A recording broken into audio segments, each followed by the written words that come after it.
berdoalah, memintalah kepada Allah, memohonlah kepada Allah. Karena pada saat ketika kamu sudah membuka tabir antara dirimu dengan Allah dan tidak ada satupun yang kamu sembunyikan lagi di hadapan Allah, pada saat itulah mintalah kepada Allah. Karena pada saat itu Allah sedang memberikan kepadamu rahmat atas semua pengakuan dirimu ketika kamu merasa berdosa.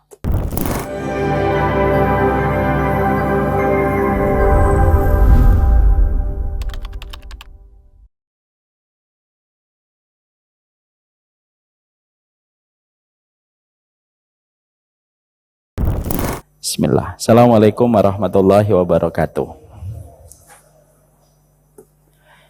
Innal hamdalillah wassalatu wassalamu ala Rasulillah wa ala alihi wa sahbihi wa man tabi'ahum bi ihsan ila yaumil qiyamah. Kepada keluarga besar Masjid Al-Falah, kepada seluruh penuntut ilmu yang selalu hadir pada kesempatan Rabu malam, kita memohon kepada Allah semoga Allah senantiasa mengampuni dosa-dosa kita, memaafkan segala kemaksiatan kita, dan merahmati setelah kita diampuni dan dimaafkan atas segala dosa dan kemaksiatan yang kita lakukan di dalam perjalanan hidup kita. Tidak ada hajat terbesar dan tidak ada kebutuhan terbesar kita selaku seorang makhluk kecuali dimaafkan oleh Allah. Lalu kita dirahmati atas segala dosa dan kemaksiatan yang telah dimaafkan oleh Allah. Ada manusia yang mereka senantiasa melakukan ibadah, tapi belum tentu diampuni segala dosa dan kemaksiatan yang telah dia lakukan ketika dia memiliki kesombongan pada ibadah dan pada ketaatan yang dia kerjakan. Ada pula pelaku dosa besar yang ternyata ketika dia melakukan dosa besar, tetapi dia mendatangi kembali kepada Allah. Dia memohon ampunan kepada Allah, dia meminta maaf kepada Allah, dan Allah memaafkan serta memberikan rahmat kepadanya dan memasukkan dia ke dalam surga. Itulah yang menjadikan kita harus memahami hajat terbesar kehidupan kita setelah diterimanya amal ibadah kita, yaitu adalah bagaimana kita diterima maaf kita dan diberikan ampunan kepada kita. Ada pelaku dosa besar yang mereka diterima oleh Allah bagaimana taubatnya, sebagaimana kita mendapati ada seorang sahabat bernama Ma'is bin Malik. Ma'is bin Malik melakukan dosa sangat besar, beliau berzina, padahal beliau telah menikah dan hidup pada masa Rasulullah. Quran masih diturunkan. Artinya, semua kondisi harusnya menjadikan beliau bisa meninggalkan zina. Tapi beliau melakukan zina. Dan ketika beliau melakukan zina dan akhirnya beliau menyesal, beliau menebus penyesalan dirinya dengan memohon kepada Rasulullah supaya beliau dirajam. Akhirnya ditegakkan rajam kepada Ma'is bin Malik. Dan ketika Ma'is bin Malik menebus dirinya sampai meregang nyawa, beliau dirajam. Akhirnya Allah menerima taubatnya Ma'is bin Malik. Rasulullah lalu bersabda, kalaulah taubatnya Ma'is bin Malik diberikan izin untuk dibagikan, untuk memberi syafaat, pastilah ada 60 penduduk Madinah yang mendapatkan syafaat. Dari besarnya Allah memberikan maaf dan ampunan kepada sahabat Ma'is bin Malik yang telah bertaubat dari dosa zina yang telah dilakukan. Inilah yang menjadikan kita memahami setiap dari kita adalah pelaku dosa dengan versi yang berbeda-beda. Ada yang berdosa dengan matanya, ada yang berdosa dengan hartanya, ada yang berdosa bagaimana muamalah dia dan interaksi dia kepada keluarga, ada yang berdosa kepada anaknya, dan segala macam dosa dan kemaksiatan yang tentunya kita lakukan di dalam perjalanan kehidupan kita. Tidak ada yang paling penting pada perjalanan sisa kehidupan kita kecuali adalah memohon ampunan kepada Allah. Dan kita tidak pernah tahu kapan pintu langit dibuka untuk menerima permintaan ampunan yang kita tujukan kepada Allah. Hasan al-Basri, salah satu ulama besar, beliau mengatakan, aksiru fituraqatikum bil istighfar. Maka perbanyaklah setiap jalan yang kamu lewati dengan memohon ampunan kepada Allah. Kamu tidak pernah tahu kapan pintu langit pada saat itu terbuka dan menerima permintaan ampunan yang kamu tujukan kepada Allah, dan seketika kamu diampuni oleh Allah Subhanahu wa taala. Inilah yang menjadikan kita memahami perkataan Hasan al-Basri. Tidak ada hal terbesar pada kehidupan kita kecuali dimaafkan dosa kita, diterima tobat kita, lalu mendapatkan rahmat supaya dosa ini tidak menimbulkan kesulitan pada kehidupan di dunia. Dan supaya dosa ini kalau sudah diterima dan diberikan rahmat tidak menjadi sebab kehinaan ketika nanti kita dikumpulkan di padang mahsyar. Saya sudah pernah menyampaikan sebuah riwayat, ada orang-orang yang nanti ketika dikumpulkan di padang mahsyar, Allah membuka satu persatu lembaran dosanya, Allah membuka satu persatu lembaran kemaksiatnya. Saking begitu banyaknya dosa yang dia merasa hina, lalu merasa rendah, maka saking banyaknya dosa yang dibukakan oleh Allah, maka dia meminta kepada Allah, masukkanlah aku ke neraka ya Allah, lebih aku cintai daripada aku harus menanggung malu terhadap catatan dosa ketika diketahui oleh setiap manusia yang mengenalku. Inilah yang menjadikan kita faham kenapa kita meminta supaya kita diberikan rahmat setelah kita memohon ampunan. Karena bisa jadi kita diampuni dosanya, tapi belum tentu mendapatkan rahmat. Kalau kita hanya diampuni, tetapi belum tentu mendapatkan rahmat, dosa itu bisa berakibat kepada kesulitan-kesulitan dalam kehidupan kita di masa mendatang. Semoga Allah memaafkan kita, mengampuni kita, dan memberikan rahmat di dalam perjalanan kita sebelum kita kembali kepada Allah. Amin insyaallah. Alhamdulillah, tentunya kita senantiasa menata kesyukuran kita kepada Allah atas setiap nikmat yang Allah berikan di dalam perjalanan kehidupan kita. Dan tentunya semoga kita dimudahkan untuk bersyukur. Bersyukur tentunya tidak bisa dilakukan secara bersyukur itu tidak bisa dilakukan dengan perasaan, tapi bersyukur itu harus dengan ilmu. Kalau kita bersyukur tidak dengan ilmu, maka apa yang kita lakukan justru menjauhkan kita dari Allah. Banyak orang yang bersyukur, tapi cara bersyukurnya itu kurang benar. Dan inilah yang menjadikan kita memohon kepada Allah, semoga kita diberikan ilmu, mengetahui cara kita di dalam kita bersyukur kepada Allah. Sabar itu gandengannya dengan syukur. Dua-duanya butuh ilmu. Perkataan Nabi Khidir kepada Nabi Musa. Apa perkataan Nabi Khidir kepada Nabi Musa? Wa kaifa tasbiru ma lam tuhit bihi khubra. Gimana sih kamu bisa sabar kalau kamu tidak mendapatkan ilmu untuk sabar? Maka perkataan Nabi Khidir kepada Nabi Musa ini juga menjelaskan kepada kita, gimana kamu mau syukur kalau kamu nggak tahu ilmunya? Inilah yang menjadikan kita bersyukur. Lalu dengan ilmu yang kita peroleh, dengan kajian yang kita datangi, dengan duduknya kita pada taman ilmu, kita mengharapkan semoga kita tahu caranya kita bersyukur. Bersyukur atas kenikmatan pasangan yang Allah berikan kepada kita. Bersyukur atas kenikmatan keluarga, bersyukur atas kenikmatan anak-anak dan keturunan yang kita miliki. Karena syukur, sekali lagi, harus ditopang dengan ilmu, supaya kita betul-betul menjadi orang yang bersyukur yang diterima oleh Allah di dalam segala kebaikan kita. Amin insyaallah. Bapak dan Ibu, keluarga besar kajian hari Rabu malam, Letter to Allah. Semoga kita menjadi keluarga di antara keramaian umat. Kita pada kesempatan hari ini akan melanjutkan pada perjalanan kita untuk menelaah doa-doa yang ada di dalam Al-Quran yang dimulai dengan kata Rabbana. Karena ada satu part yang untuk kita ketahui, kita tidak melanjutkan pada Rabbana Afrik alaina sobra, tapi kita akan melanjutkan pada doanya Nabi Ibrahim yang belum selesai pada kesempatan pekan lalu. Kita lanjutkan pada doa Rabbana dari apa yang dipanjatkan Nabi Ibrahim di dalam surat Al-Baqarah. Kemarin, pekan lalu kita membahas surat Al-Baqarah 128. Sekarang mari kita buka Qur'annya. Kita buka surat Al-Baqarah 129. Dibuka Qur'annya Al-Baqarah 129. Mari kita silahkan Pak Haiban untuk membaca. Karena Pak Haiban tadi nggak membuat pantun ya. Kita persilahkan beliau untuk membaca di dalam doa yang akan kita bahas. 129. Dibaca Arabnya, lalu dibaca artinya. A'udzubillahi minasyaitonirrajim. Bismillahirrahmanirrahim.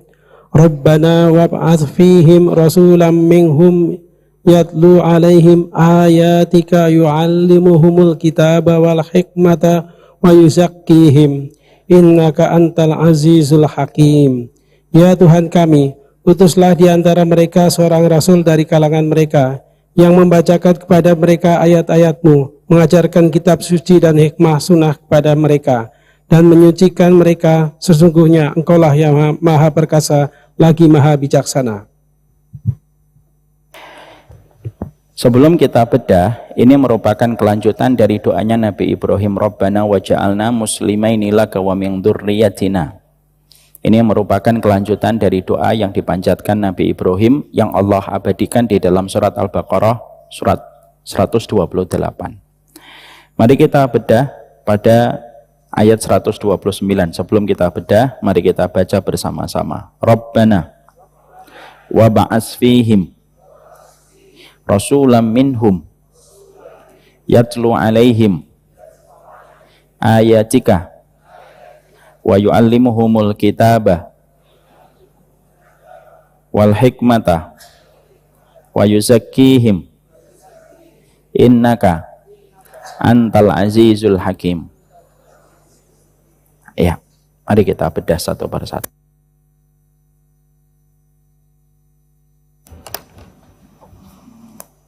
Tes, ya. Doa ini memberikan kepada kita banyak pelajaran, karena setiap perkataan yang datang dari Nabi Ibrahim itu merupakan samudera ilmu, yang tentunya tidaklah beliau berkata dan tidaklah beliau berbicara kecuali apa yang beliau fahami tentang kekasih hatinya.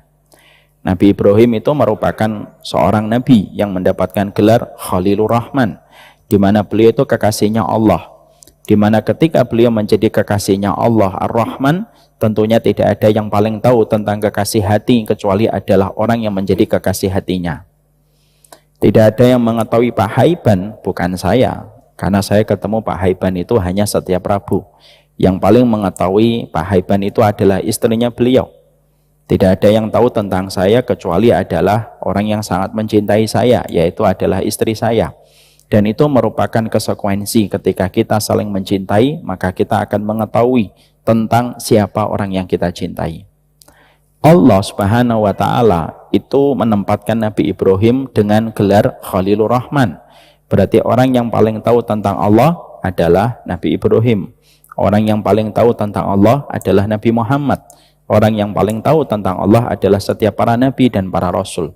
Makanya apa yang kita pelajari dari kehidupan Nabi Ibrahim itu menggambarkan bagaimana jalan yang memberikan kepada kita petunjuk untuk mengenali Rabb yang menciptakan kita, karena begitulah seorang kekasih paling tahu tentang kekasih hatinya, dan Nabi Ibrahim itu seorang kekasih dan kekasih hatinya adalah Allah.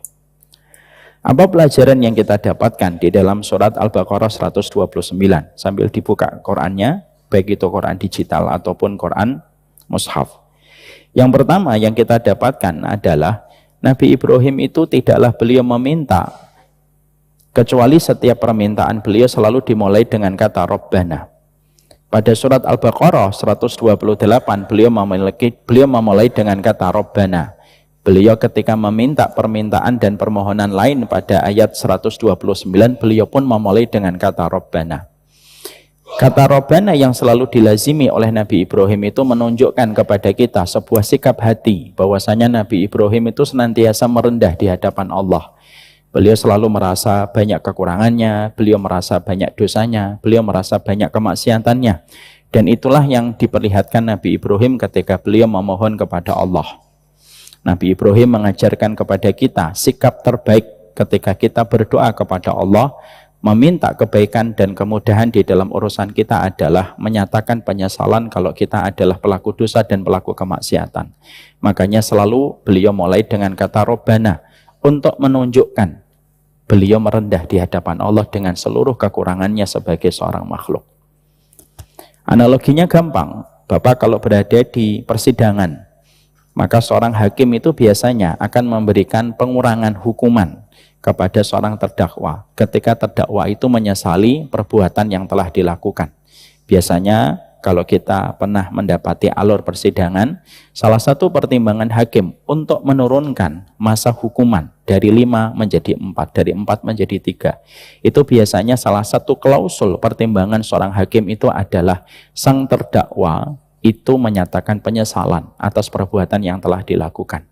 Maka itu menjadikan hakim meringankan beban hukuman yang dijatuhkan dalam vonis. Itu analogi sederhana bahwasanya Nabi Ibrahim itu mengajarkan kepada kita bahwasanya kita ini harus nantiasa sebagaimana terdakwa ketika kita memohon kepada Allah. Jangan pernah membawa bahwasanya kita sudah taat. Jangan pernah membawa diri kita itu sudah dalam kondisi alim ataupun sudah dalam kondisi solih.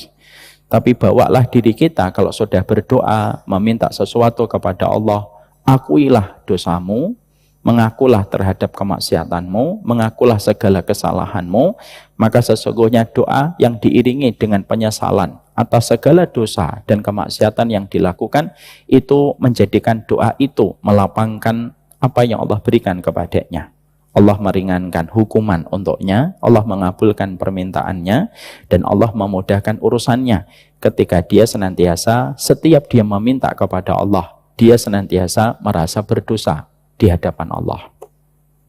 Kalaulah seorang terdakwa ketika dia merasa bersalah, bisa mengetuk pintu iba seorang hakim untuk mengurangi masa hukuman yang dijatuhkan kepadanya, maka sesungguhnya ketika kita sebagai seorang hamba dengan seluruh dosa yang telah kita akui di hadapan Allah, itulah yang menjadikan Allah akan menurunkan sifat rahmat. Karena sifat rahmat itu sifat kasihan Allah kepada seorang hamba.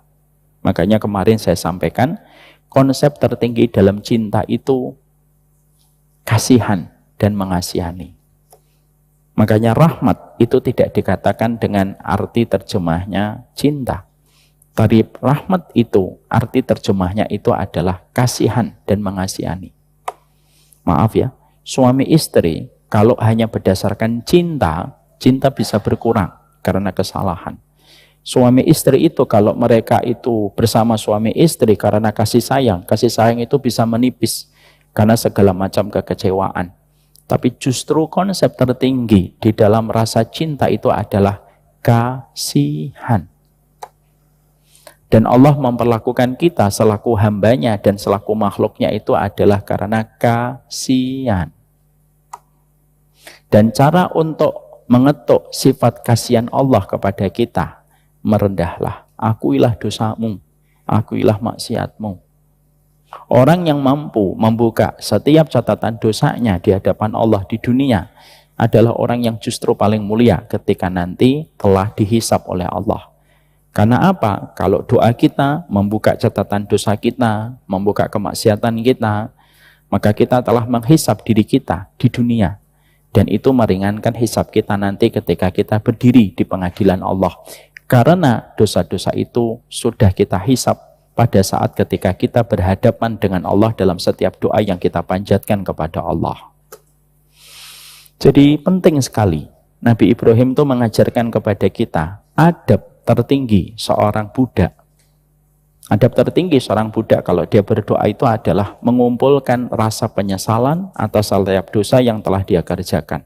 Menyebutkan dosanya, menyebutkan maksiatnya, menyebutkan segala kejahatannya yang dia sembunyikan di balik handphonenya, di balik dinding kamarnya, di balik harta yang dia dapatkan di bawah meja, di balik ribanya. Sampaikan sama Allah. Mintalah kepada Allah ampunan. Lalu setelah itu orang yang menyatakan penyesalan kepada Allah dan tidak ada yang dia tutupi di hadapan Allah ketika dia terbuka semuanya, maka disitulah rahmat Allah akan turun dan Allah akan memberikan ijabah kepada setiap doa ketika diiringi dengan penyesalan yang sangat besar. Biasanya kita kalau lagi marah sama anak atas kesalahan yang dilakukan anak, gimana? Biasanya ucapan bapak kepada anak, ayo kamu ngakuin dosa dulu, apa aja yang kamu kerjakan. Kalau anak ini kita sudah punya bukti CCTV, kita sudah punya bukti dari cerita temannya, kita punya bukti video. Setelah itu kita tanya anak tersebut, tetapi anak itu masih menyembunyikan beberapa dosanya dan beberapa kesalahannya, biasanya susah bagi kita untuk langsung merangkul dan memeluk anak. Karena apa? Karena kita masih merasa anak ini masih menyembunyikan kesalahannya. Kamu salah apa? Udah itu aja. Salah apa? Udah itu aja. Ayo, kalau kamu tidak jujur, susah nanti Abi memaafkan. Kalau akhirnya anak itu nangis, akhirnya membuka semuanya, catatan dosanya dibuka, persis dengan semua bukti yang telah kita kumpulkan, maka pada saat itulah biasanya rasa kasihan kita sebagai seorang bapak langsung turun. Sebesar apapun kesalahan seorang anak ketika dia sudah membuka dirinya, biasanya ibanya kita itu bicara. Iba itu dalam bahasa sifatnya Allah itu namanya rahmat. Sebutin. Kamu pernah salah di kamar mandi? Ngaku sama Allah. Kamu pernah salah dengan urusan syahwatmu? Mengakulah kepada Allah. Dan kita diuji dengan dua dosa. Fahsya dengan mungkar. Fahsya itu apa? Fahsya itu dosa yang berkaitan tentang urusan syahwat. Mungkar, dosa yang berkaitan tentang apa yang dibenci oleh masyarakat. Kalau fahsya itu apa? Dosa syahwat. Zina dan sederet anak keturunan dari zina. Itu namanya fahsya. Dosa mungkar, makan riba, makan harta yang haram, minum khamr, itu namanya mungkar. Mengakulah, dosa fahsyamu apa? Dosa fahsya saya apa? Dosa mungkar saya apa? Mengakulah sama Allah, terbuka sama Allah. Walaupun pasti Allah tahu apa yang telah kita lakukan. Tapi Allah terkadang menunggu kita untuk membuka diri. Akui dosamu. Akui dosamu di hadapan Allah. Iba rahmatnya Allah akan turun. Kalau kamu sudah mampu menceritakan seluruh dosamu. Ya Allah, saya pernah makan anak saya dari riba. Cerita sama Allah. Biar kamu ditolong anakmu. Ya Allah, saya pernah mengambil harta di bawah meja. Harusnya saya mengambil 1 juta. Tapi saya mengambil 50 juta. Ngaku sama Allah. Buka semuanya. Kalau kita sudah terbuka, rahmatnya Allah akan turun. Tapi kalau kita belum terbuka, Allah pun sudah punya semua bukti yang tidak akan bisa kita lawan. Menutupi dosa kita di hadapan Allah, itu hanya mempersulit kita mendapatkan rahmatnya. Tapi kalau kita belajar jujur sama Allah, terbuka terhadap apa yang pernah kita lakukan, pernah kamu sentuh perempuan yang bukan mahramnya, pernah kamu lakukan ketika membentak ibumu dulu ketika kamu dalam kondisi muda, akui saja semua dosa yang masih menghantuimu selama ini. Akui seluruh maksiat yang menghantui kita di dalam perjalanan hidup kita. Akui, buka. Supaya ketika kamu membuka catatan dosamu di hadapan Allah dan kamu tidak menutup-nutupi dosa itu dan kamu merasa menjadi muslim yang baik, padahal kamu banyak kemaksiatannya, kalau kamu membuka itu semuanya, disitulah ibanya Allah itu akan turun kepada dirimu. Sekali lagi ya Pak, anak sudah tahu jelas salah, tapi tidak mau membuka semua catatan dosanya, dan kita sudah punya bukti, biasanya kita akan masih marah memperlakukan anak itu. Tapi kalau anak cerita dosanya 1-5, semuanya diceritain, pasti tidak mungkin Bapak akan marah. Mungkin marah pertama kali, tapi setelah itu Bapak akan memeluknya dengan pelukan hangat. Dan pasti akan menemaninya dia untuk menyesali dan merubah dirinya menjadi lebih baik. Itulah pentingnya ketika kita merasa berdosa di hadapan Allah. Ustadz, kenapa dosa yang sudah 40 tahun yang lalu saya masih merasakan akibatnya? Mungkin kita belum jujur sama Allah. Kita masih merasa, ya Allah saya berdosa, tapi kita tidak mau nyebutkan dosa kita di hadapan Allah. Mengakulah sama Allah. Buka semuanya. Kalau kamu dulu pernah bohong, cerita sama Allah.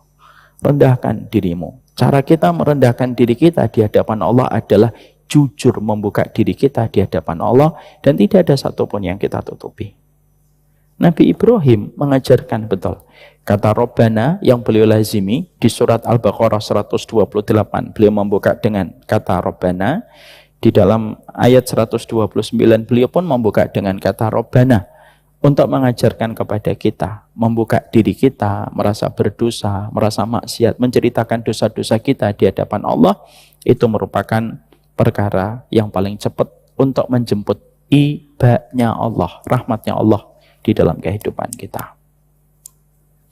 Kalau kita sudah merasa berdosa di hadapan Allah, pada saat itulah kita meminta. Jangan sampai setan menelikung kita di persimpangan. Kita merasa banyak dosa, kita sudah menceritakan maksiat, tiba-tiba ujungnya kita tidak berdoa, itu salah. Kalau kamu memang sudah merasa berdosa, seluruh dan segenap catatan dosamu, kemaksiatanmu sudah kamu ceritakan sama Allah, pada saat itulah momen yang tepat untuk memohon kepada Allah supaya kita mendapatkan rahmatnya. Jangan sampai, kata para ulama, kata Sufyan Ats-Tsauri itu menyampaikan, jangan sampai setan menunggangi perasaan hatimu. Ketika kamu merasa berdosa, lalu ujungnya tiba-tiba kamu berkata, ternyata saya banyak dosa, saya nggak jadi deh berdoa sama Allah. Itu salah. Maka kata beliau, la yamna'anna ahadukum minad du'a ma ya'lamuhu min nafsihi. Janganlah seseorang itu setelah dia mengetahui kadar dirinya ketika banyak maksiat, ketika dia mengetahui kadar dirinya dalam banyak dosa, janganlah setelah itu mencegah dirinya untuk berdoa, tapi teruslah minta sama Allah. Karena pada saat meminta, setelah kita membuka jati diri kita, menyibak sifat asli kita kepada Allah, maka berdoa pada saat itu yang justru betul-betul akan mendapatkan istijabah dari Allah dan mendapatkan jawaban dari Allah. Bapak dapetin, kita ambilkan analogi yang gampang supaya paham. Bapak dapetin anak kita ngaku, iya Bi, uang SPP-nya saya pakai untuk beli knalpot, brong. Yang kedua, saya sudah seminggu udah masuk sekolah. Semuanya dia buka. Setelah itu dia berkata, maafin saya ya Bi, gitu. Bapak kira-kira terketuk enggak? Pasti terketuk, Pak. Tolong jangan hukum saya secara berlebihan ya Bi. Iya nak. Maka itulah yang kita ambil sebuah pelajaran. Jadi kalau kita nanti berdoa, teruslah kita menghadirkan maksiat kita, menceritakan seluruh dosa-dosa yang pernah kita lakukan, maka sesungguhnya setelah itu berdoalah, memintalah kepada Allah, memohonlah kepada Allah. Karena pada saat ketika kamu sudah membuka tabir antara dirimu dengan Allah dan tidak ada satupun yang kamu sembunyikan lagi di hadapan Allah. Kamu suka bohong, kamu pernah melakukan sesuatu, semuanya dibuka. Pada saat itulah mintalah kepada Allah. Karena pada saat itu Allah sedang memberikan kepadamu rahmat atas semua pengakuan dirimu ketika kamu merasa berdosa. Dan itu harganya mahal sekali. Apa yang biasanya terjadi, Pak, kalau kita ini melakukan ibadah? Para ulama itu mengatakan, fitnahnya orang yang melakukan ibadah tidak pernah merasa berdosa di hadapan Allah. Itu fitnahnya orang kalau itu ahli ibadah. Sehingga ketika dia berdoa kepada Allah, dia merasa tidak ada yang perlu diceritakan dalam dosanya. Padahal dosanya banyak, tapi tertutupi dengan ketaatan secuil yang telah dia kerjakan. Padahal ketaatan dia kalau ditarik kepada orang yang lebih solih, tidak ada dibandingkan ketaatan sama orang yang lebih solih daripada ketaatan yang telah dia kerjakan. Makanya merasa berdosa itu merupakan sebuah karunia yang tidak setiap orang bisa merasakan karunia sebesar itu ketika dia merasa berdosa. Dan kalau sudah merasa berdosa, berdoalah, teruslah meminta kepada Allah. Karena sesungguhnya itulah waktu dibukanya pintu-pintu langit untuk memberikan yang terbaik pada kehidupan kita. Apa yang dikatakan terdakwa kalau dia sudah menyesali? Saya menyesali perbuatan saya, majelis hakim, dan saya mengetuk pintu rasa kasihan kepada majelis hakim atas penyesalan yang telah saya perbuat karena emosi.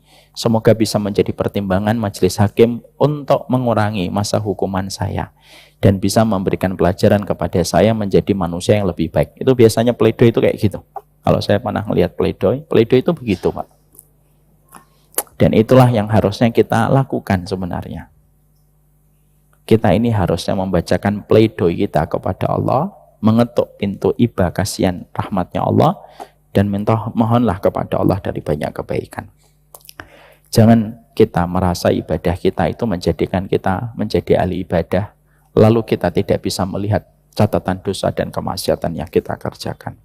Ini yang kita dapatkan yang pertama. Pelajaran yang kedua yang kita jumpai di dalam surat Al-Baqarah 129 dari doanya Nabi Ibrahim.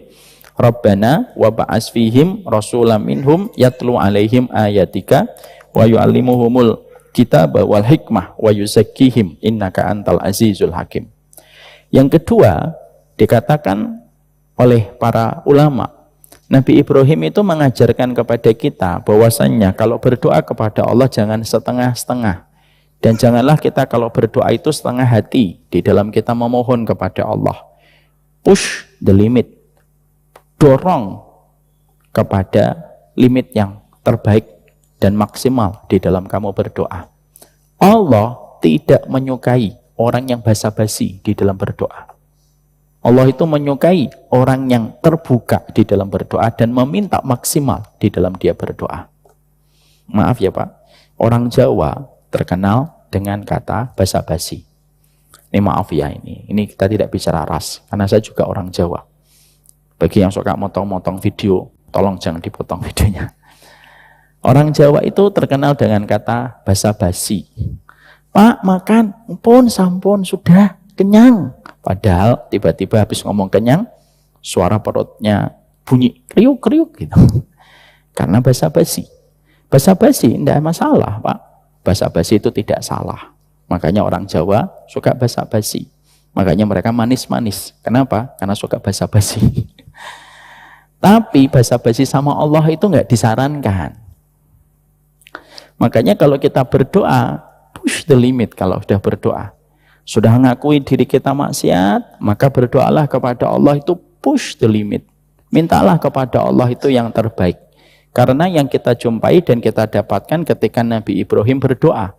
Doanya apa Nabi Ibrahim? Rabbana wa ba'ats fihim rasulam minhum yatlu alaihim ayatika wa yu'allimuhumul kitaba wal hikmata wa yuzakkihim. Nabi Ibrahim itu mintanya tidak main-main. Ya Allah, jadikan di antara keturunan mereka yaitu seorang rasul yang akan membacakan ayat-ayatmu. Artinya puncak kehidupan orang beriman itu terletak kepada kehidupan ketika mereka dipilih oleh Allah menjadi rasul. Nabi Ibrahim tidak menyebutkan kata nabiya, tapi Nabi Ibrahim menyebutkan kata rasulam minhum yatlu alaihim ayatika wa yu'allimuhumul kitaba wal hikmah wa yuzakkihim. Yang disebutkan Nabi Ibrahim itu rasul, bukan nabi, Pak. Padahal kita paham nabi dan rasul lebih atas rasul. Karena sesungguhnya puncaknya itu Rasul. Puncaknya Rasul ulul azmi. Puncaknya ulul azmi Nabi Muhammad. Maka sesungguhnya Nabi Ibrahim itu memberikan contoh. Kalau berdoa jangan sungkan. Jangan setengah-setengah. Makanya kalau kita meminta kepada Allah, maka sesungguhnya gambaran yang dimiliki oleh Nabi Ibrahim ketika meminta kepada Allah, beliau tidak hanya meminta supaya keturunannya hanya sekedar menjadi muslim. Tapi ketika beliau meminta muslim pada surat Al-Baqarah 128, maka beliau pertegas pada ayat 129. Wa ba'ats fihim rasulam minhum. Jadikan di antara keturunan mereka itu seorang rasul. Makanya kalau kita berdoa, terutama kepada anak-anak kita dan keturunan kita, doa itu meminta yang terbaik. Jangan meminta surga yang paling rendah, tetapi mintalah surga yang paling tinggi. Idza sa'altumullaha fas'aluhul firdausal a'la. Kata Rasulullah, kalau berdoa sama Allah, berdoalah kepada Allah surga firdaus yang paling tinggi. Walaupun mungkin kita masih melakukan banyak kemaksiatan. Nabi Ibrahim pun sama. Ketika beliau berdoa, mintanya seorang rasul. Maka kita pun sama, Pak. Kalau kita berdoa kepada keturunan kita, maka mintalah yang maksimal. Kalau sudah tidak ada nabi, tidak ada rasul, tidak ada doa terbaiknya kita, kecuali adalah meminta supaya anak-anak kita menjadi ahlul jannah. Udah. Setelah itu mintalah kepada Allah supaya anak kita menjadi wali-walinya Allah. Karena walinya Allah itu derajat yang paling tinggi di antara orang beriman. Derajat paling luar, muslim. Derajat setelah muslim, mukmin. Setelah mukmin, mukhlis. Setelah mukhlis, auliyaullah, wali-walinya Allah. Jadi, lingkaran paling luar, kalau kita skemakan dalam bentuk ilustrasi, lingkaran paling luar, kalau kita menjadi muslim, melaksanakan sholat, membayar zakat, itu baru muslim. Kalau kita bertambah taat kita dan iman kita kepada apa yang dijanjikan oleh Allah, maka kita mukmin. Kalau kita tidak ada yang kita harapkan kecuali adalah ridhonya Allah, tidak lagi mengharapkan dunia, tidak lagi mengharapkan pujian, maka kita mukhlis. Mukhlis ini yang paling tinggi apa? Auliyaullah, yaitu wali-walinya Allah. Makanya kalau kita berdoa, berangkat dari apa yang kita contoh dari bapak kita tercinta yaitu Nabi Ibrahim, kalau berdoa jadikan mereka itu wali-walinya Allah dari anak keturunan kita. Kalau sudah menjadi walinya Allah, setelah kita meminta surga, lalu kita meminta kepada Allah supaya mereka menjadi walinya Allah.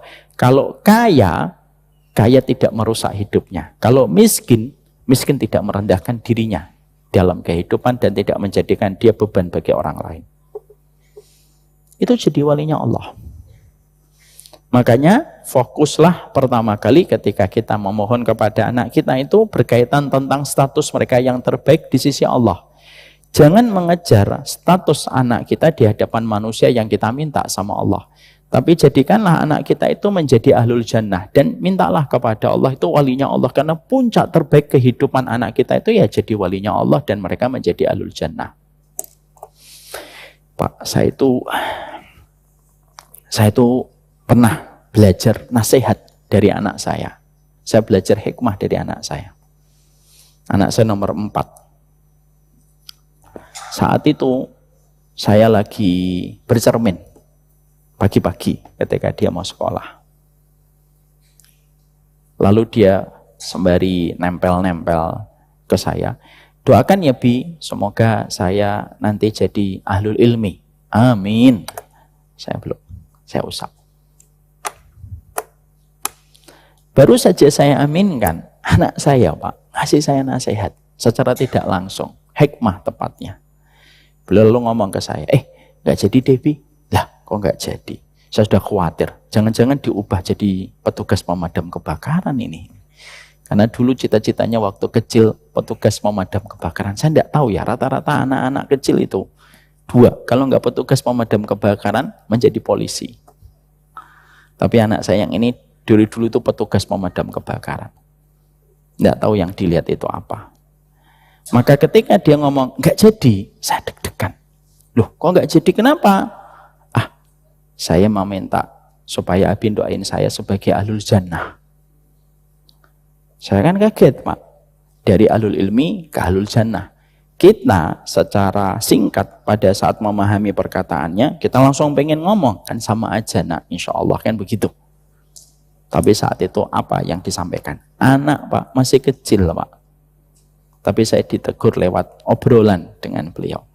Dia mengatakan sama saya, karena yang ahlul ilmi belum tentu ahlul jannah. Tapi kalau ahlul jannah, insya Allah dia ahlul ilmi sama Allah. Saya terdiam Pak.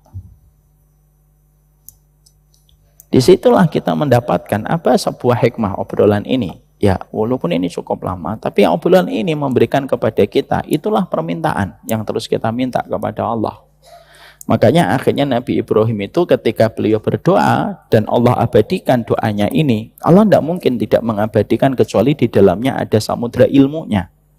Kalau perkataan Nabi Ibrahim ini tidak ada ilmunya, tidak ada kebaikannya, saya yakin Allah tidak akan mungkin mengabadikan kata-kata Nabi Ibrahim ribuan tahun yang lalu akan bertahan sampai nanti kiamat ditegakkan. Tapi sampai Allah mengingatkan, Bapak ingat, perkataan manusia di atas muka bumi ini itu miliaran Pak. Tapi di antara miliaran orang yang Allah paling banyak abadikan doanya itu Nabi Ibrahim. Jadi Nabi Ibrahim itu ngajarin kepada kita bahwasanya kita memohon kepada Allah supaya diberikan yang terbaik. Dan jangan sungkan kalau kita berdoa. Kita boleh berdoa kepada Allah, kita boleh memuji Allah. Tapi kalau sudah berdoa, kita minta sejelas-jelasnya kepada Allah. Contoh, kita boleh nggak membuat syair Ustadz, bahwasanya saya ini tidak pantas ketika di surga, tapi saya tidak kuat di neraka. Boleh, untuk menunjukkan kerendahan hati kita. Ya, lastu lil firdausi ahlan wala aqwa 'alan naril jahimi. Ya Allah, saya tuh tidak pantas di surga, tapi saya tidak kuat di neraka. Kalau ini dalam bentuk kita menunjukkan kerendahan hati kita kepada Allah, boleh. Tapi kalau kita berdoa, jangan. Paham tempatnya Pak? Nanti Bapak jangan sampai menggunakan puisi ini untuk menjadi redaksi berdoa. Karena apa? Karena Rasulullah memerintahkan kita minta surga. Walaupun memang kita tidak pantas, makanya disitulah ada kata rahmat. Karena sebenarnya amal kita itu tidak memantaskan kita masuk surga. Tapi kita tetap harus minta surga.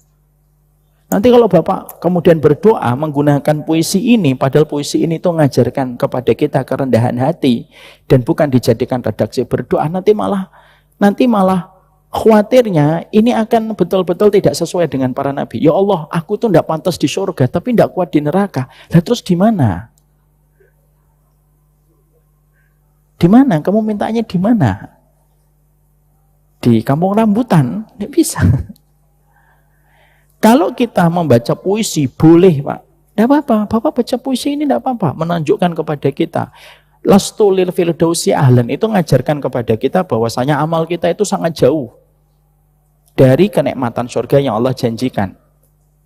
Tapi juga kita ini tidak akan kuat menghadapi neraka. Boleh kalau kita sedang membaca puisi mengajarkan kerendahan hati. Tapi kalau berdoa, jangan sekali-kali menggunakan doa ini. Karena apa? Kalau kita berdoa kepada Allah, langsung memohon kepada Allah, surga ya Allah yang paling tinggi, yaitu surga Firdaus ketika aku berteman dengan Rasulullah dan bertetangga dengan para nabi dan para rasul. Ada seorang sahabat Pak, namanya sahabat Thauban. Thauban ini termasuk salah satu pembantunya Nabi Shallallahu Alaihi Wasallam.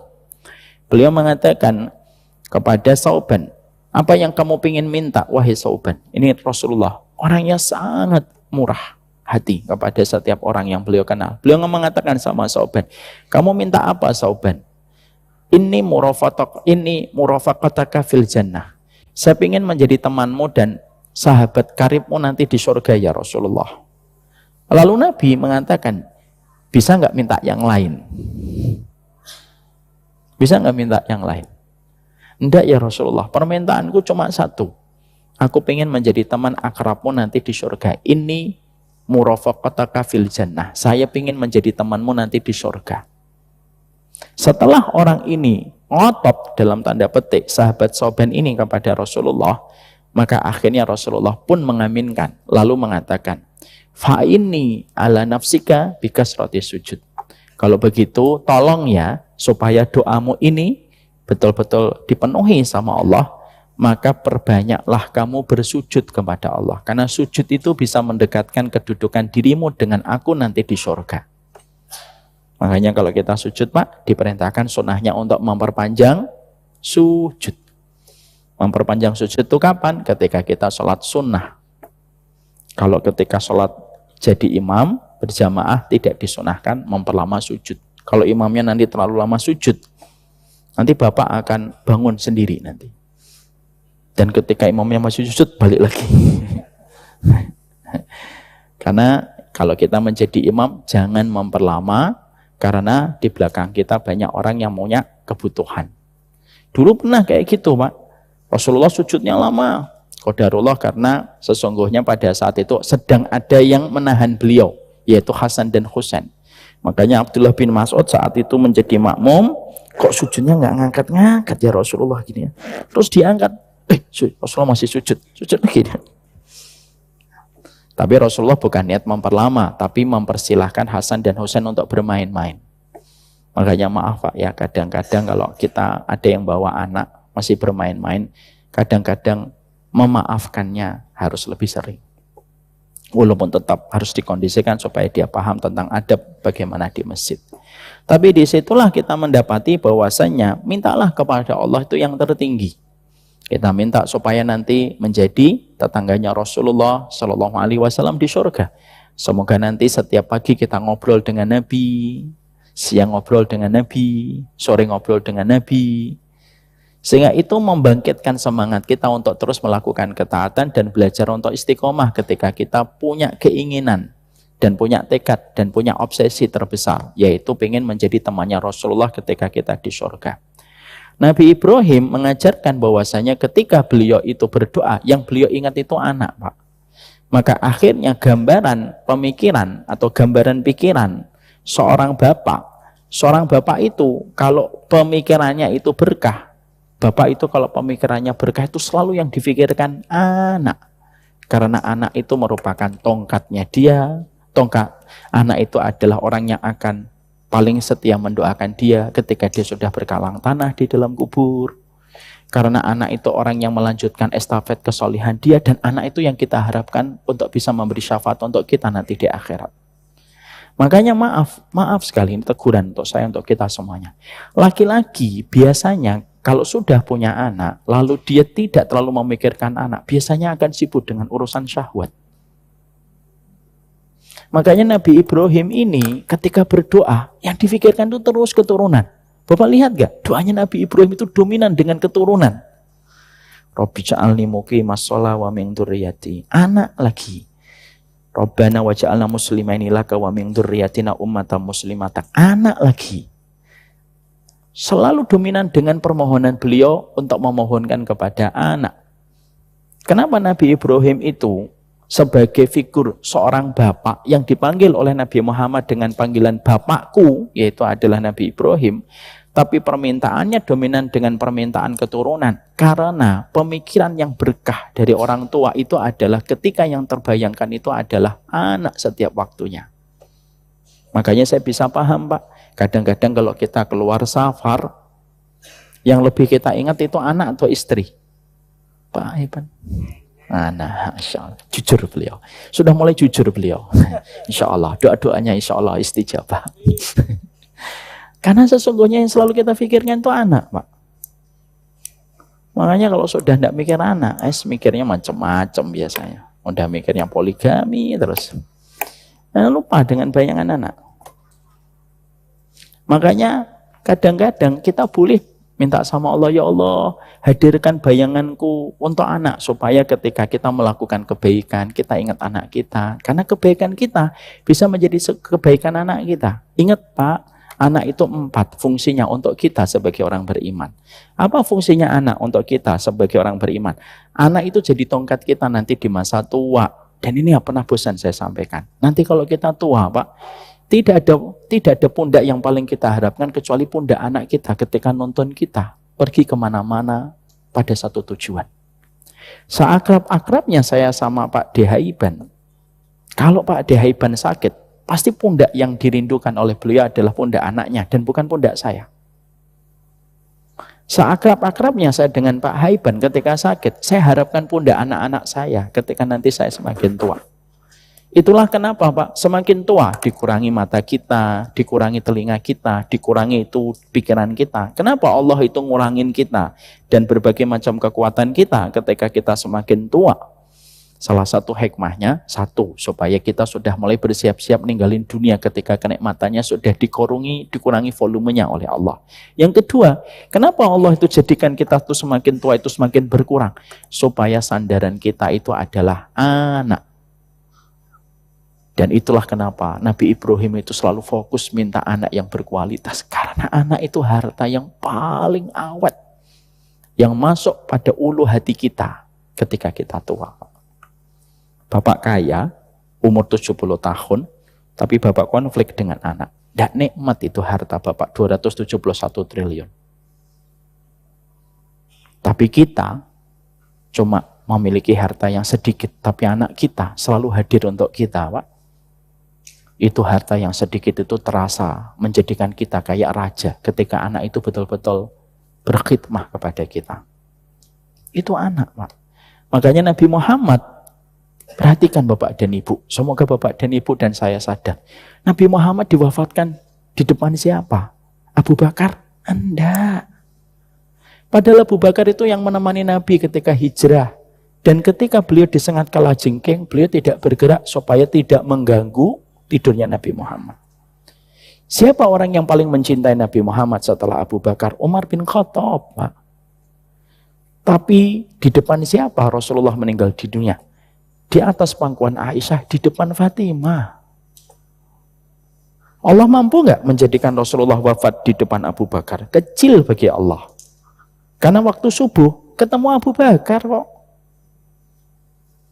Allah mampu nggak menjadikan Rasulullah meninggal di depan Umar bin Khattab? Mampu. Wong subuhnya hari Senin itu Umar bin Khattab itu ketemu Rasulullah kok. Tapi kenapa ketika Senin menjelang duha Abu Bakar pergi ke sono, Umar bin Khattab pergi bermuamalah, lalu Nabi langsung dijadikan ngedrop oleh Allah, turun. dan diwafatkan di depan Fatimah radhiyallahu anha. Satu-satunya anak yang masih disisakan oleh Allah ketika Nabi Muhammad wafat. Seluruh anaknya Nabi meninggal dunia sebelum Rasulullah. Bapak bisa bayangkan gimana kuatnya hati Nabi. Ditinggalkan anak seluruhnya, Pak. Yang disisakan cuma satu oleh Allah, Fatimah. Ruqayyah, Umi Kulsum, Zainab sudah meninggal semua. Padahal kita paham ya Pak, apa ujian paling berat seorang bapak? Ngelihat anaknya wafat. Apa ujian paling berat orang tua? Menaburkan tanah di kuburan anaknya. Apa ujian paling berat orang tua? Mengkafani anak, Pak. Karena kita pingin yang dikafani. Kita yang pingin untuk ditaburi tanah. Nabi, seluruh anaknya meninggal dunia. Dan Nabi meninggal dunia di depan Fatimah. Apa pelajaran tidak langsung yang Allah berikan kepada kita?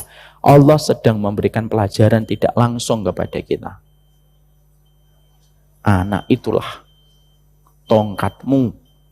Dan kalau anak itu dia beriman kepada Allah, kamu lapang di usia senjamu sebelum kita nanti menghadap kepada Allah. Anak itu tongkat, anak orang yang paling lama mendoakan kita ketika kita berkalang tanah dalam kubur. Anak itu yang meneruskan estafet amal soleh kita, dan anak itu yang kita harapkan nanti kita saling berbagi syafaat dengan mereka ketika dikumpulkan di atas padang mahsyar. Itulah yang menjadikan Nabi Ibrahim berdoa, Rabbana wab'ats fihim rasulam minhum yatlu alaihim ayatika. Nabi Ibrahim itu dominan, Pak, doanya untuk anak dan keturunan. Itu nomor 2. Yang ketiga yang kita dapatkan ketika Nabi Ibrahim berdoa, Rabbana wab'ats fihim rasulam minhum yatlu alaihim ayatika wa yu'allimuhumul kitaba wal hikmah wa yuzakkihim innaka antal azizul hakim. Yang ketiga yang kita dapatkan adalah sesungguhnya Nabi Ibrahim itu memberikan kepada kita sebuah visi, Pak. Bahwasanya ketika kita menjadi orang tua bukan hanya berpikir dan terus berdoa supaya anak-anak kita diberikan kebaikan akhirat. Karena anak-anak kita sejatinya merupakan tongkat untuk kita. Dan sejatinya orang yang paling setia mendoakan kita ketika berkalang tanah. Tapi termasuk yang disampaikan oleh Nabi Ibrahim, maka pelajaran yang ketiga yang kita dapatkan adalah Nabi Ibrahim itu membangun visi sebagai orang tua, yaitu adalah meletakkan rasa khawatir dan rasa takut kita sebagai orang tua pada apa yang kita pikirkan pada anak, itu pada apa yang belum terjamin. Dan kita bersikap setenang mungkin ketika memikirkan kehidupan anak yang sudah dijamin oleh Allah. Mari kita bedah dulu kata-kata ini. Kita tentunya paham bahwasannya perkara yang menyamakan antara kita dengan anak keturunan kita itu sama. Allah menjamin kehidupan dunia kita, tetapi Allah belum menjamin kehidupan akhirat kita. Karena kehidupan akhirat kita sangat tergantung dengan setiap ketaatan kita dan setiap keikhlasan kita. Maka Nabi Ibrahim itu memberikan bahwasanya kurikulum seorang bapak itu adalah meletakkan rasa takut dan khawatir pada apa yang dia pikir tentang apa yang dia pikirkan tentang kehidupan anak pada sesuatu yang belum terjamin.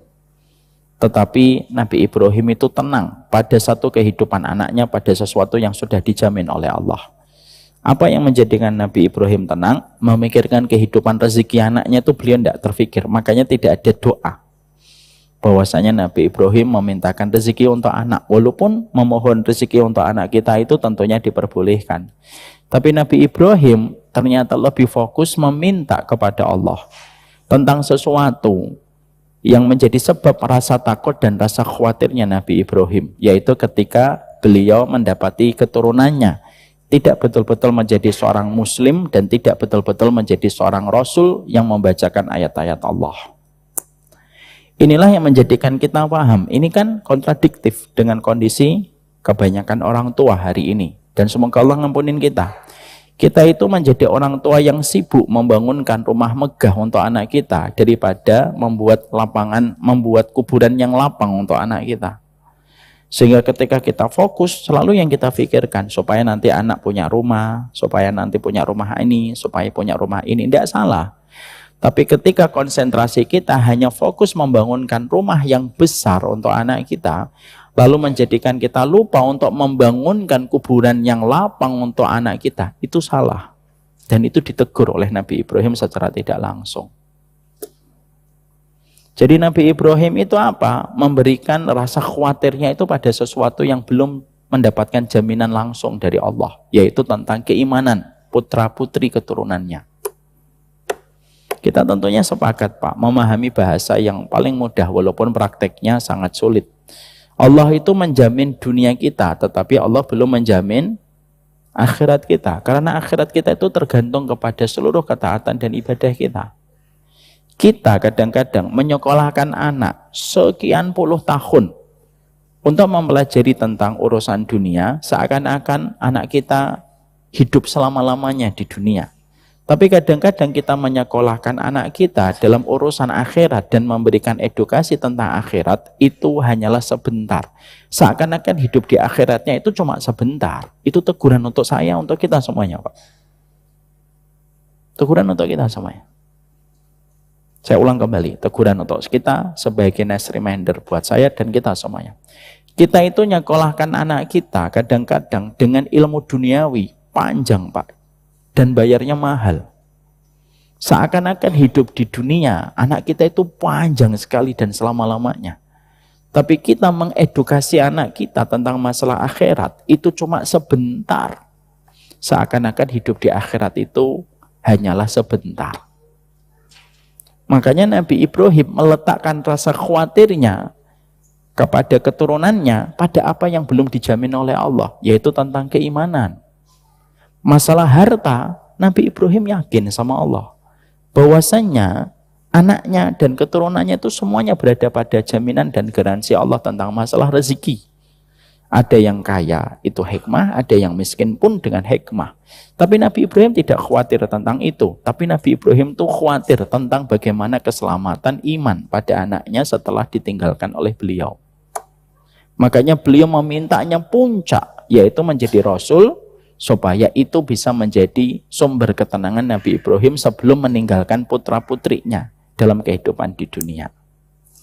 Makanya akhirnya inilah yang menjadikan kita akhirnya paham. Kita Pak, terkadang menjadi orang tua sering ditunggangi pikiran kita oleh setan. Bahwasanya kita selalu berpikir tentang nominal dan kalkulasi. Apakah harta yang kita tinggalkan itu nanti cukup nggak untuk anak kita? Wah, saya nabung 2 miliar, cukup nggak ya untuk anak? Ini bisa terjadi siapa-siapa aja, termasuk saya. Kan kita kadang gitu. Yang kita pikirkan sama anak itu, wah, ninggalin emas 100 gramnya 20 cukup nggak untuk anak? Tapi kita tidak pernah berpikir bagaimana ketika anak kita bisa selamat dari satu persatu fitnah-fitnah keimanan yang datangnya bertubi-tubi, dan datang informasinya itu lebih cepat dari apa yang kita bayangkan. Kita bayangin itu rumah untuk anak ini, kosan untuk anak ini. Nggak apa-apa. Kata para ulama nggak apa-apa, itu nggak salah. Tapi kalau menjadikan itu lebih kita prioritaskan daripada apa yang kita tinggalkan ketika menjadikan anak kita betul-betul bisa terjaga keimanannya, berarti para ulama khawatir jangan-jangan kita ini hambanya dunia, karena lebih mengkhawatirkan dunia untuk anak kita daripada mengkhawatirkan akhirat untuk anak kita. Makanya wajib Pak, kita itu harus memperkenalkan circle orang solih untuk anak kita. Anak saya Pak, nomor 2, saya ini banyak kekurangan, tapi kita sharing sebagai sesama orang tua. Anak saya nomor 2 tak pengen jadi ustadz. Nah, pengen jadi ustadz. Tidak pengen jadi guru. Dia jadi apa? Pengen jadi pebisnis. Saya bilang tidak apa-apa bang, jadi pebisnis. Tapi kamu tetap harus ke pondok ya, bangun fondasi dulu. Kenal circle orang solih dulu. Setelah itu fondasimu kuat, mau jadi pebisnis, mau jadi arsitek, tidak apa-apa. Tapi fondasinya harus kuat. Kamu harus punya orang-orang yang kamu kenal dengan kesolihan. Ustadz-ustadz yang mengajarkan kesederhanaan di pondok. Itu harus kenal dulu. Supaya apapun yang kamu peroleh nanti ketika kamu sudah bertumbuh dewasa di atas 20 tahun, fondasinya ini akan betul-betul menguatkan kamu. Masya Allah Pak. Dan saya merasakan, ya Allah syukur saya gitu. Ketika anak ini mau di pondok, saya bersyukur. Kenapa? Karena saya bisa mengharapkan anak ini punya circle kesolihan Pak. Ada ustadz yang dia hormati dengan keteladanan, ada yang dia perhatikan, ada yang dia dapatkan ketaatan kesolihannya setiap harinya. Nah, itu penting. Karena apa? Karena sesungguhnya rasa khawatir kita terhadap fitnah agama yang bisa mengenai anak kita itu jauh lebih kita khawatirkan daripada fitnah harta. Yang sejatinya harta itu telah ditetapkan di dalam catatan Lauhul Mahfuz untuk anak kita. Dan kita tidak bisa Pak memaksakan anak kita nanti harus semuanya kaya. Kita tidak bisa memastikan itu.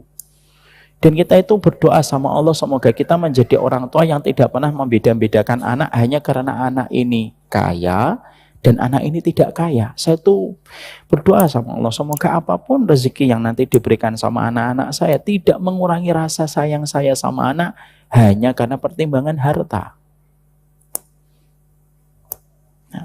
Makanya Allah kan menyampaikan kepada kita di dalam surat An-Nisa, la tadruna ayyuhum aqrabu lakum naf'a. Anak-anakmu, kamu tuh tidak pernah tahu di antara anak-anakmu itu mana yang nanti akan memberi manfaat untuk kehidupan akhirat dan dunia kamu. Bisa jadi ada anak yang paling miskin tapi paling berbakti sama kita, Pak. Bisa jadi anak kita yang paling kaya tapi sering nyakitin kita kalau ngasih sesuatu. Kan kita tidak pernah tahu, Pak. Tapi yang kita akhirnya dapatkan adalah meletakkan rasa khawatir seorang bapak kalau dia sudah berpikir untuk ketemu kembali dengan anak-anaknya nanti di surga, yaitu berpikir apakah anak ini tetap beriman tidak setelah dia meninggal dunia dan istiqomah enggak di dalam dia beriman. Makanya culture-nya Nabi Ibrahim itu nurun kepada Nabi Yakub. Melewati Ishak turun kepada Yakub. Ishak pun sama. Makanya sesungguhnya di dalam surat Al-Baqarah 132 wa wasabiha Ibrahimu banihi wa Yakub ya bunayya innallaha astafa lakumuddin fala tamutunna illa wa antum muslimun. Makanya sesungguhnya Allah itu menyampaikan bahwasanya visi seorang bapak ketika berpikir akhirat itu menjadi mata rantai kebaikan keturunannya. Keturunannya pun bervisi akhirat. Makanya Allah bukan hanya mengabadikan Nabi Ibrahim, Yakub, cucunya.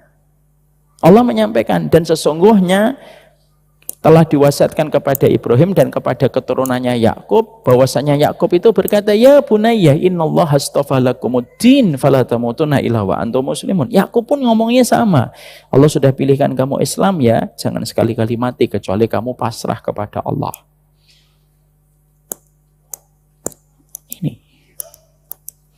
Sehingga pikiran kita itu tidak didominasi ketika memikirkan anak selalu dominan dengan permohonan-permohonan material terus kepada anak kita. Makanya Nabi Ibrahim akhirnya itu yang ketiga. Nabi Ibrahim itu menunjukkan visi seorang kekasihnya Allah. Bahwasanya keselamatan beliau dan keturunannya supaya betul-betul menjadi seorang muslim dan tidak pernah menukarkan keislaman dan keimanannya dengan apapun, itu semuanya diterima sama Allah. Makanya siapa nabi yang paling banyak keturunan nabinya dan rasulnya? Nabi Ibrahim. Dari jalurnya Ishak nembus kepada Nabi Isa alaihi salam, dari jalurnya Ismail ketemu dengan Nabi Muhammad. Karena apa? Ya itulah harga mahal dari sebuah keyakinan. Sehingga Nabi Ibrahim itu betul-betul yakin rezeki anaknya itu dijamin sama Allah. Rezeki itu kan dijaminannya sama Allah luar biasa. Sehingga yang kita jumpai adalah orang yang sudah meletakkan rasa khawatirnya pada sesuatu yang Allah ridhoi ketika memikirkan akhirat, maka Allah yang akan memberikan kafil, Allah yang akan memberikan perlindungan, Allah yang akan memberikan kepadanya fasilitas untuk memberikan apa yang dia harapkan ketika dia memohon kebaikan akhirat dari anak-anaknya. Ya, makanya Masya Allah, apalagi hari ini Pak, hari ini tuh zaman fitnah Pak. Anak hafal Quran aja belum tentu selamat. Kok bisa gitu Ustaz? Iya, sekarang kita lihat Pak, Rasulullah, anak kita hafal Quran pun belum tentu selamat itu. Karena Rasulullah pernah bersabda apa? Munafiki hadhil ummah qurra'uha. Munafiknya umat ini adalah orang yang menghafalkan Al-Quran. Loh, sampai hafal Quran aja belum tentu selamat. Bahkan Nabi sudah mengatakan dalam sabdanya, kebanyakan munafiknya umatnya Nabi itu orang yang menghafalkan Quran ketika tidak bisa beramal dengan amalan Qurannya. Loh, kita kan berpikir, loh anakmu hafal Quran aja belum tentu selamat kok. Apalagi nggak hafal Al-Quran. Makanya akhirnya Nabi Ibrahim itu ngajarin kita, kalau punya khawatirnya kita itu tidak boleh sama dengan orang yang tidak beriman kepada Allah. Orang kalau tidak beriman sama Allah itu rasa khawatirnya apa? Harta, Pak.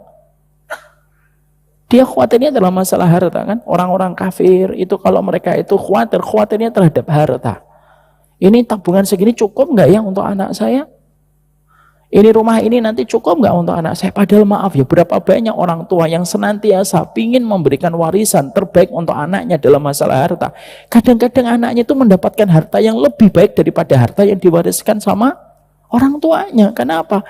Karena jalur rezeki anaknya itu sudah diatur oleh Allah dan bukan sesuai dengan planning kita. Berapa banyak Pak? Coba lihat Pak, jujur. Berapa banyak orang tua meninggalkan warisan rumah? Rumahnya kepake enggak? Enggak. Rumahnya akhirnya dijual.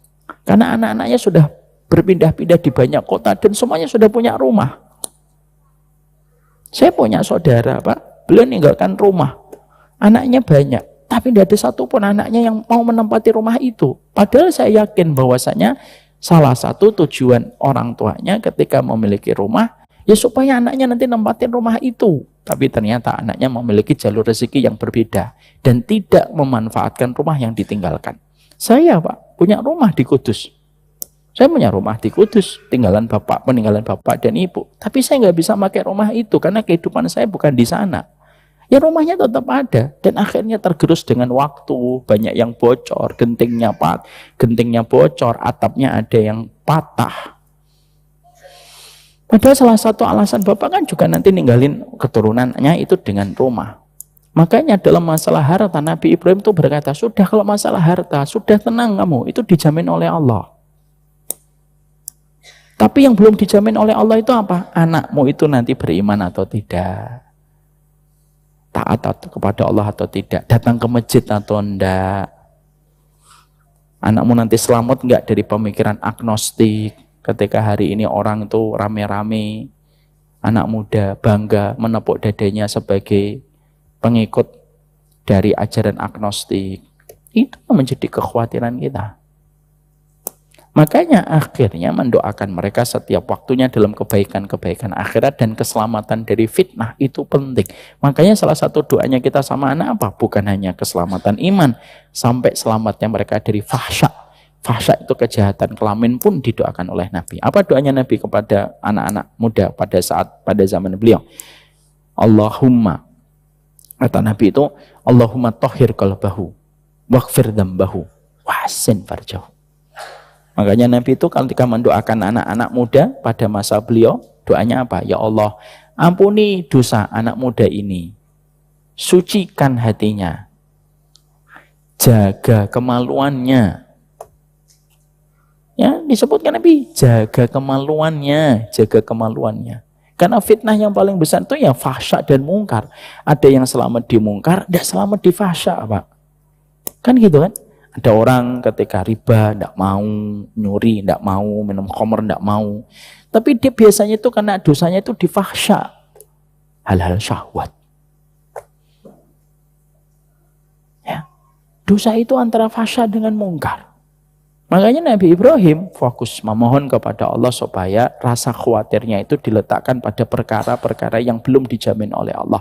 Doanya Ibrahim itu menjadi culture. Doanya Nabi Ibrahim itu menjadi tradisi yang diteruskan oleh Ishak, diteruskan oleh Yakub, dan menjadi sebuah kebaikan, menjadi mata rantai keimanan. Makanya Allah jaga terus, Allah berikan perlindungan terus kepada keturunan-keturunan Nabi Ibrahim, ketika Nabi Ibrahim itu mengkhawatirkan sesuatu yang sangat diridhoi oleh Allah. Allah itu paling senang kalau kita menjadi orang tua, khawatirnya kita terhadap anak, bukan dalam masalah harta. Allah paling senang itu. Mana dalilnya itu Ustadz? Ya dalilnya ini, surat Al-Baqarah 128 dan surat Al-Baqarah 133. Makanya di dalam surat Al-Baqarah 133, perhatikan ketika Allah mengabadikan kisahnya Yakub ketika akan meninggal dunia. Am kuntum syuhada id hadara Yaqubul maut. Ma ta'bud id qala li banihi ma ta'buduna min ba'di. Allah itu saking senengnya sama Yakub, maka Allah mengabadikan di dalam surat Al-Baqarah 133. Apakah kalian menyaksikan ketika Yakub itu dalam kondisi sudah mau menjelang kematiannya? Dia berkata itu kepada anaknya, "Ma ta'buduna min ba'di." Apa yang kalian sembah setelahku? Saking Allah seneng, Pak. Rasa khawatirnya seorang bapak sama anak tentang iman. Lu sampai Allah abadikan, bukan hanya Ibrahim, sampai cucunya Ibrahim pun diabadikan oleh Allah. Ya, jadi kalau kita khawatir terhadap anak kita imannya bagaimana, interaksinya nanti sama Quran bagaimana, malam-malamnya nanti bagaimana. Nanti kalau anak kita dewasa, anak kita misalkan tampan, nanti kena fitnah perempuan gimana? Coba Pak, kita ngeliat anak kita cakep saja, kita pun khawatir kan? Nanti jangan jadi fitnah ini, tampannya, cantiknya. Berapa banyak perempuan itu cantik tapi justru mendapatkan fitnah semenjak dia belia. Sudah dikejar banyak orang dan akhirnya tidak kuat. Dan akhirnya bisa melakukan tindakan melampaui batas. Maka rasa khawatirnya Nabi Ibrahim itulah yang menjadikan Allah ridho. Maka dari situlah akhirnya kita mendapati sebuah spotlight yang sangat indah. Kalau pengen jadi orang tua yang Allah cintai, jadilah orang tua yang lebih khawatir terhadap kehidupan taatnya anaknya, kehidupan iman anaknya daripada rasa khawatir kita terhadap masalah harta. Ini bukan berarti kita nanti menyembelihkan masalah harta warisan untuk anak kita. Tidak, tetap kita harus memberikan warisan supaya menjaga anak kita tidak menjadi pengemis. Tapi yang lebih Allah cintai adalah mengkhawatirkan apa yang disembah oleh anak kita setelah kita meninggal dunia. Ya, maka itu yang kita dapatkan. Pelajaran yang kita juga dapatkan di sini adalah, tentunya salah satu di antara pelajaran adalah kunci suksesnya pendidikan anak itu, kalau kita melihat kepada kisahnya Nabi Ibrahim, itu terletak kepada 5 perkara. Kunci kesuksesan Nabi Ibrahim sebagai seorang bapak itu diresumekan oleh para ulama, itu titiknya ada 5, poinnya ada 5 komponen. Apa yang pertama? Doa. Berarti seorang bapak yang baik itu kalau terbayang terus sama anaknya dan setiap terbayang anaknya dia berdoa. Yang kedua, sholih, menjaga kesolihannya setiap waktu dan setiap saatnya. Ya, makanya kita mendapati bahwasanya di balik sholat malamnya kita ada sebab-sebab Allah mensolihkan anak-anak kita. Yang ketiga, memastikan harta yang kita suapkan ke anak kita itu harta yang halal. Jangan pernah bersentuhan dengan harta yang haram. Yang keempat, sabar. Ketika menghadapi satu persatu ujian dalam kehidupan kita, sebagaimana sabarnya Nabi Ibrahim ketika menunggu Ismail dan baru mendapatkan anugerah Ismail setelah 90 tahun. Kemudian yang kelima, pengorbanan yang kita berikan kepada Allah. Makanya Nabi Ibrahim itu semua ujian-ujian yang Allah berikan kepada Nabi Ibrahim, ketika dilewati Nabi Ibrahim dengan sukses, semua nilai ujiannya Nabi Ibrahim itu nilainya A, Pak. Diuji ketika dibakar Namrud, nilainya A. Diuji ketika dia pindah ke Baitul Maqdis, nilainya A. Diuji ketika diperintahkan untuk meninggalkan istrinya dan anaknya yang masih merah ke daerah Mekah ketika tidak bertuan dan tidak ada penduduknya, nilainya A, Pak. Semua pengorbanan Nabi Ibrahim itu ketika nilainya A, sebagaimana yang Allah sampaikan, wa idibtala Ibrahimu rabbahu kalimatin fa'atammahunna. Nabi Ibrahim itu dikasih ujian bertubi-tubi oleh Allah dan semuanya sukses dalam ujian yang Allah berikan kepada Nabi Ibrahim. Nilai kesuksesan Nabi Ibrahim ketika menyelesaikan satu persatu mata pelajaran yang Allah berikan kepada Nabi Ibrahim, itulah yang menjadikan Allah memberikan kriteria solihnya Ismail dan Ishak kepada Nabi Ibrahim, dua-duanya Nabi, Pak. Lalu keturunan-keturunannya pun semuanya jadi Nabi. Dari Ishak, lahir Yakub, Yakub lahir Yusuf, terus turun ke bawah. Dari pengorbanan. Makanya kita lalu melihat lembaran-lembaran ujian kita ini bagaimana. Kamu diuji dengan harta, ada riba atau enggak? Kalau di situ ada riba, fail. Kita sudah salah. Kita sudah kalah. Kita diuji dengan mata, kita kalah, sudah kalah. Kita diuji dengan muamalah kita kepada pasangan kita ternyata banyak mendolimi, kita sudah kalah. Pengorbanan yang tidak mendapatkan nilai A, itu yang biasanya mempengaruhi bagaimana kualitas anak-anak kita. Maka Allah itu menegaskan di dalam surat yang tadi Al-Baqarah 124, Nabi Ibrahim itu menyelesaikan semua ujiannya itu nilainya A, Pak. Ketika beliau meninggalkan Hajar dan bersama dengan Ismail, siapa yang tega, Pak? Meninggalkan, Bapak bisa bayangin nggak sekarang? Saya tahu masih kadang nggak bayangin ya. Saya mungkin nggak akan tega, ya Pak Iban ya. Ninggalkan Hajar, Ismail di daerah Gersang, tandus, tidak ada satupun penduduk di tempat itu. Alhamdulillah itu, pada saat itu belum ada media. Kalau sudah ada media, lambe turah, oh udah rame ya. Ada seorang laki-laki psikopat meninggalkan istrinya dan anaknya di daerah tidak bertuan. Alhamdulillah belum ada entertain dan media, Pak. Nggak digoreng itu. Sampai Nabi Ibrahim itu ditanya oleh Hajar gitu. Loh, kamu tinggalkan aku di sini. Lalu pertanyaannya dari seorang Hajar itu apa? Atatrukuni min amrillah. Apakah kamu tinggalkan aku karena Allah? Bapak menarik nggak? Ibu coba ibu menarik ya. Ibu saya ajak untuk mikir aja. Yang menarik adalah Ibunda Hajar juga sudah selesai dengan dirinya. Dia tidak mengatakan, apakah kamu tinggalkan aku supaya kamu kembali sama Sarah? Ya enggak? Padahal Nabi Ibrahim tahu nggak? Hajar tahu nggak kalau Nabi Ibrahim itu kembali kemana? Kembali ke Baitul Maqdis. Di Baitul Maqdis ada siapa? Ada Sarah, Pak. Tapi seorang wanita yang sudah selesai dengan dirinya, itu langsung mengatakan, apakah kamu tinggalkan aku karena Allah?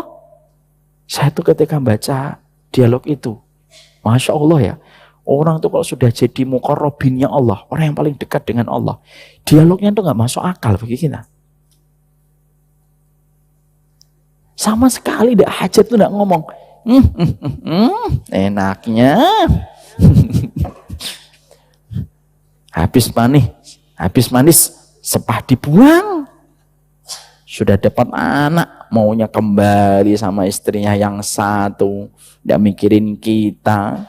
Mikir nggak kalau di sini tidak ada listrik, nggak ada wifi? Loh, itu tuh ya udah keluar gitu. Nah, ujian-ujian itulah yang menjadikan nilainya, kalau boleh saya tulis ya Pak, nilainya Nabi Ibrahim itu apa? Nilai semua ujiannya yang Allah berikan sama Nabi Ibrahim itu A. Makanya Allah tuh sampai mengatakan, wa idibtala Ibrahimu rabbahu kalimatin fa'atammahunna. Ibrahim tuh diuji bertubi-tubi, tapi semua ujian itu selesai. Kayak seorang dosen, kepala dosen tuh ketika mengatakan mahasiswa, haiban, semua nilainya A, dia summa cum laude. Tapi yang ngomong itu langsung ketua dosennya. Terus mau apa Pak kalau coba kayak gitu? Makanya Nabi Ibrahim itu langsung apa? Akhirnya sebagai bentuk reward yang Allah berikan. Memang Allah tidak mengkayakan Nabi Ibrahim. Nabi Ibrahim tidak kaya, Pak. Nabi Ibrahim juga tidak memiliki kerajaan sebagaimana Nabi Sulaiman. Tapi reward yang Allah berikan kepada Nabi Ibrahim itu semua keturunannya Nabi, semua keturunannya Rasul, hatta Nabi Muhammad. Bapak bisa bayangkan seorang kakek melihat cucunya menjadi pemimpin orang beriman di surga. Itu ya. Berapa banyak bapak itu membanggakan anak dalam masalah duniawi kan? Anak saya itu Ustaz, cakep Ustaz, walaupun saya tidak cakep. Anak saya dokter, walaupun saya cuma tukang ojek, kan begitu. Nabi Ibrahim itu kalau nanti membanggakan di depan Allah, saya itu Kasihnya Allah. Tapi keturunan saya, pemimpinnya para kekasihnya Allah, itu Nabi Muhammad, Pak.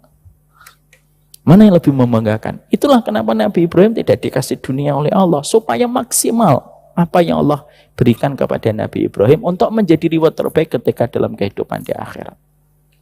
Bapak nanti coba bayangin ya. Lalu nanti kita ketemu di alam barzah gitu. Nanti kan kita diperlihatkan keturunan kita itu siapa aja, Pak. Kita tuh nanti di alam barzah diperlihatkan, nih loh keturunanmu, nih cucumu, cicitmu, semuanya kelihatan, Pak. Nanti kita akan bangga gitu ketika dulu kita beriman, jaga diri riba, jaga diri fitnah wanita, jaga diri fitnah ini. Lalu diperlihatkan, nih anakmu ada yang menjadi waliku. Walaupun kita mungkin ketika hidup nggak walinya Allah, itu kan nikmat rasanya. Karena kedudukan Ibrahim dengan Rasulullah lebih tinggi Rasulullah, Pak. Walaupun yang paling mendekati kedudukan Nabi Ibrahim, yang paling mendekati kedudukan Nabi Muhammad siapa? Nabi Ibrahim. Tapi tetap Rasulullah itu yang nomor satu. Padahal itu keturunannya. Siapa yang mengetuk pintu surga? Rasulullah, Pak. Dan pintu surga tidak boleh dibuka sampai Nabi yang mengetuknya. Dan Nabi Ibrahim nanti ngelihat. Apa kira-kira perasaannya Nabi Ibrahim nanti ketika di depan surga? Ini cucuku. Bukan cucuku jadi presiden. Nah, cucuku yang ngetok pintu surga itu cucuku. Cicitku itu. Oh, itu nikmat yang luar biasa, Pak. Itu nikmat yang luar biasa. Makanya itulah fokusnya itu. Kenapa fokusnya Nabi Ibrahim itu anak. Ya karena itu yang paling membanggakan nanti kalau kita di hadapan Allah. Itu yang paling. Karena kita itu, makanya betul, ada sebuah kata-kata begini. Anak itu, al-waladu mir'atu abihi. Anak itu cermin dari bapaknya. Makanya anak itulah yang akan betul-betul memberikan kepada kita kebaikan. Sehingga akhirnya disitulah Nabi Ibrahim akhirnya beliau itu dikabulkan setiap doanya. Kenapa? Semua nilai ujian Nabi Ibrahim itu A. Sekarang mari kita lihat, Pak. Mari kita, ngomong kita masih punya waktu untuk bertobat dan masih bisa remedial. Ya, remedial ya, Pak. Bapak ketika diuji dengan riba, sukses atau lulus atau lolos? Waduh, ribanya nggak lolos. Oke, sudah nggak A, Pak. C minus. Dalam masalah sholat malam, A atau C. Perhatikan. Semuanya itu nanti kalau kita sudah tahu, kita itu ngumpulkan A atau C, baru kita tahu apa yang bisa kita lihat dari kualitas anak-anak kita. Makanya memiliki anak yang paling berat bukan memberi nafkah. Tapi memiliki anak yang paling berat itu memberikan keteladanan. Banyak orang tua bisa memberikan teori, tapi tidak setiap orang tua bisa memberikan keteladanan. Kenapa Yakub itu nyontoh kakeknya? Mata butuh mimbati. Apa yang kalian nanti sembah setelah aku? Kenapa Yakub itu bisa sampai diabadikan pula oleh Allah? Kakeknya diabadikan, cucunya pun diabadikan oleh Allah. Itu kan sebuah penghargaan yang luar biasa itu. Kenapa Nabi Yakub itu bisa diabadikan? Karena dia ngikutin jejak yang menjadi tradisi dari keluarganya. Yaitu tradisi memikirkan akhirat lebih besar daripada urusan duniawi. Lebih khawatir, Pak, kalau anak kita tidak kenal Allah daripada apapun yang kita khawatirkan dalam urusan duniawi. Nah, itulah yang kita pelajari sudah jam 8. Semoga Allah memberikan kepada kita sebuah visi sebagai seorang bapak yang berkah itu selalu mikirin anak setiap waktunya. Semoga dengan bayangan kita mikirin anak, menjadikan kita berhenti dari maksiat, betul-betul bertobat dari segala macam dosa. Ya Allah, ampuni dosa-dosa kami, ya ampuni dosa-dosa saya, ya Allah. Supaya kemaksiatan itu tidak menjadi sebab kesulitan anak-anak kita. Ya Allah, kalau ada dosa, biarlah dosa itu di saya. Janganlah sampai anak-anak saya, anak-anak kita mendapatkan kesulitan dari dosa dan kemaksiatan kita. Semoga nanti di antara anak-anak kita ada yang menjadi walinya Allah, ada yang bisa memberikan syafaat untuk kita, ada yang bisa menjadikan kita bangga di antara anak keturunan kita ketika menjadi kekasih-kekasihnya Allah. Dan itu kembali kepada kita. Mari kita selesaikan satu persatu lembar ujian yang Allah berikan kepada kita, supaya anak kita pun mendapatkan kebaikan dari setiap lembar ujian yang telah kita selesaikan. Barakallahu fiik. Berarti sudah selesai surat Al-Baqarah 129. Berarti kita menuju kepada doa ke berapa? Sekarang ke 38. Rabbana afrik alaina sabra. Kemudian setelah itu Rabbana atina amanna faghfir lana dzunubana wa qina adzabannar. Kemudian yang terakhir Rabbana la taj'alna fitnatal lil ladzina kafaru. Selesai. Insyaallah sebagaimana yang dijanjikan oleh beliau, insyaallah kita makan seroto, Pak. Insyaallah sebagai bentuk tasyakur kita kepada Allah. Barakallahu fikum. Ini yang dapat kita sampaikan dalam pertemuan indah hari ini. Semoga Allah menjadikan kita sebagai hamba yang jujur sama Allah, mudah cerita kemaksiatan, mudah cerita tentang dosa-dosa kita di hadapan Allah, supaya dengan itu kita bisa mendapatkan iba kasihan dalam sifat rahmatnya Allah yang tidak berujung. Rabbana atina fid dunya hasanah wa fil akhirati hasanah wa qina adzabannar. Wa sallallahu ala nabiyyina Muhammad walhamdulillahi rabbil alamin.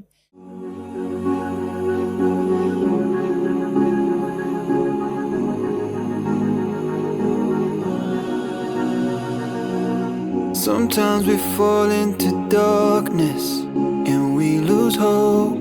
It gets harder to cope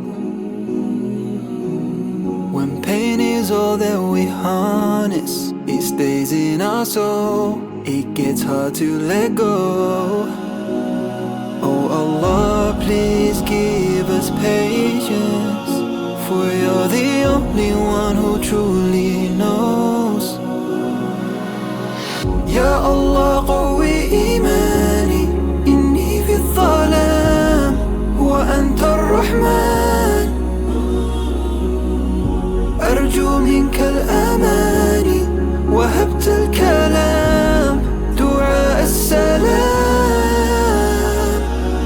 Some wounds take longer to heal when ease hasn't set and hearts are full of regret. When fear is all that we feel, it's hard to forget that it's all in your head. Oh Allah, please give us patience, for you're the only one who truly knows. Ya Allah, قوي إيماني إني في الظلام وأنت الرحمن أرجو منك الأماني وهبت الكلام